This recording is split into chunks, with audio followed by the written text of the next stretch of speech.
ओम नमस्ते जी। आइए आज की चर्चा को प्रारंभ करते हैं। सामवेद का 387वां मंत्र।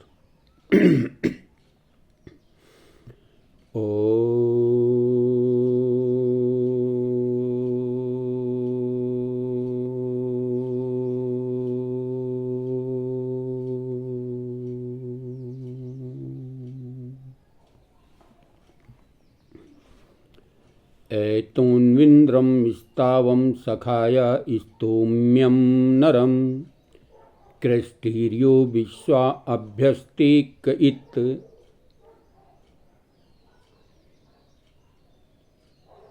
हे प्यारे मित्रों, आओ आओ हम सब मिलकर उस सर्वशक्तिमान सबके नियंता एक प्रभु की शीघ्र स्तुति करें। हमारा शरीर क्षणभंगुर है। ऐसा न हो कि हमारे मन में रह जाए। इसलिए प्राकृत पदार्थों में अत्यंतासक्ति न करते हुए उस स्थिति योग्य सबके स्वामी जगदीश्वर की स्तुति, प्रार्थना, उपासना में अपने मन को लगाकर शांति को प्राप्त होंगे। तो इस प्रकार से इसमें प्रार्थना की गई है। बहुत ही सुंदर और मार्मिक तरीके से इसमें बताया गया है कि हमें उस परमपिता परमात्मा की स्तुति करनी चाहिए। कैसे? कहते हैं आओ उस एक परमात्मा की ही हम सब मनुष्यों को उसकी उपासना करनी चाहिए। अभ्यस्ति तिरस्कृत शासितः, तिरस्कृत करने में समर्थ है, जो सब मनुष्यों को तृप्त करने में समर्थ है, तिरस्कृत करने में समर्थ है। आइए हम उस परमपिता परमात्मा की स्तुति करें, शीघ्र प्रार्थना करें।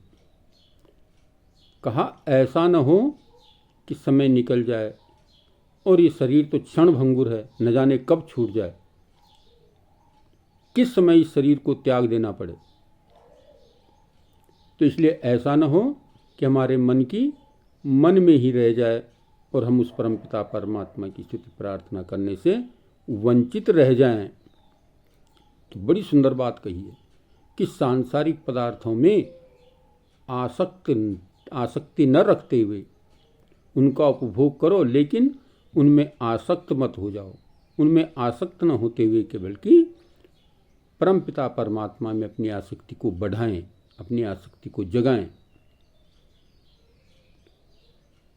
तो हम जो है अपने जीवन को उन्नत में बना सकते हैं, श्रेष्ठ बना सकते हैं। इसलिए इस मंत्र में प्रार्थना की गई है कि हम उस परमपिता परमात्मा की स्तुति, प्रार्थना, उपासना में अपने जीवन को लगाएं। ये जीवन क्षणभंगुर है। कब इस जीवन को जो है, इस शरीर को त्याग देना पड़े, वो परमपिता परमात्मा कब इसकी डोर खींच ले। तो इसलिए सांसारिक पदार्थों में, प्राकृतिक पदार्थों में अपने मन को प्राकृतिक पदार्थों से हटाते हुए और उस परमपिता परमात्मा की ओर आकृष्ट करें। उस परमपिता परमात्मा में अपने मन को लगाएं, उस ईश्वर की स्तुति प्रार्थना करें। वह परमपिता परमात्मा सर्वशक्तिमान है। हम भी, हे प्रभु, हमें भी थोड़ी शक्ति प्रदान कीजिए। आप दयालु हैं, हमें भी दया प्रदान कीजिए। आप बुद्धियों के दाता हैं, हमें भी थोड़ी सी बुद्धि प्रदान कीजिए।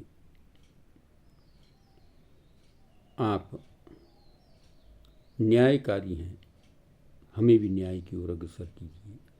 अनेक प्रकार से उस परमपिता परमात्मा के गुणों का वर्णन करते हुए अपने जीवन को उस परमपिता परमात्मा के गुणों के आधार पर अपने जीवन को बनाने का प्रयत्न करते हुए हम आगे बढ़ें। वह परम कृपालु है। हे प्रभु, हम पर कृपा कीजिए। तो इस प्रकार से जब हम निरंतर उस परमपिता परमात्मा की उपासना पे अपने तल्लीन रहेंगे तो हमारा जीवन श्रेष्ठ बन जाएगा। जो मानव जीवन का मुख्य उद्देश्य, मानव शरीर प्राप्त करने का जो मुख्य उद्देश्य है मोक्ष को प्राप्त करना, उसके लिए हमें निरंतरता बनाए रखना चाहिए और निरंतर परमपिता परमात्मा की भक्ति में अपने मन को लगाए रखना चाहिए। तभी जा कर के हम जो है उस मोक्ष की अवधि को प्राप्त कर सकते हैं।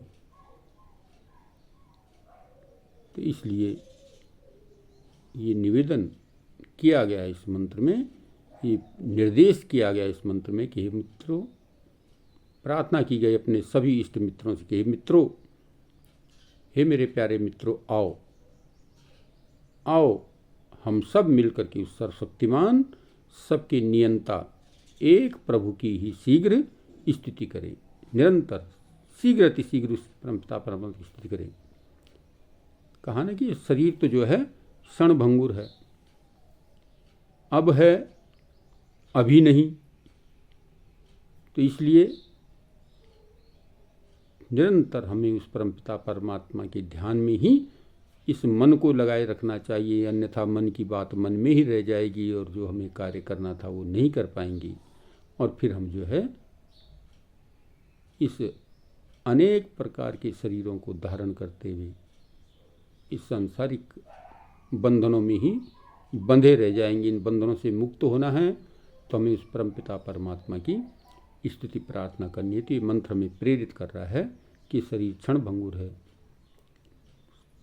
शीघ्र नष्ट होने वाला है, इसलिए हमें शीघ्र अतिशीघ्र उस परमपिता परमात्मा की ही स्तुति प्रार्थना और उपासना में अपने मन को लगाना चाहिए।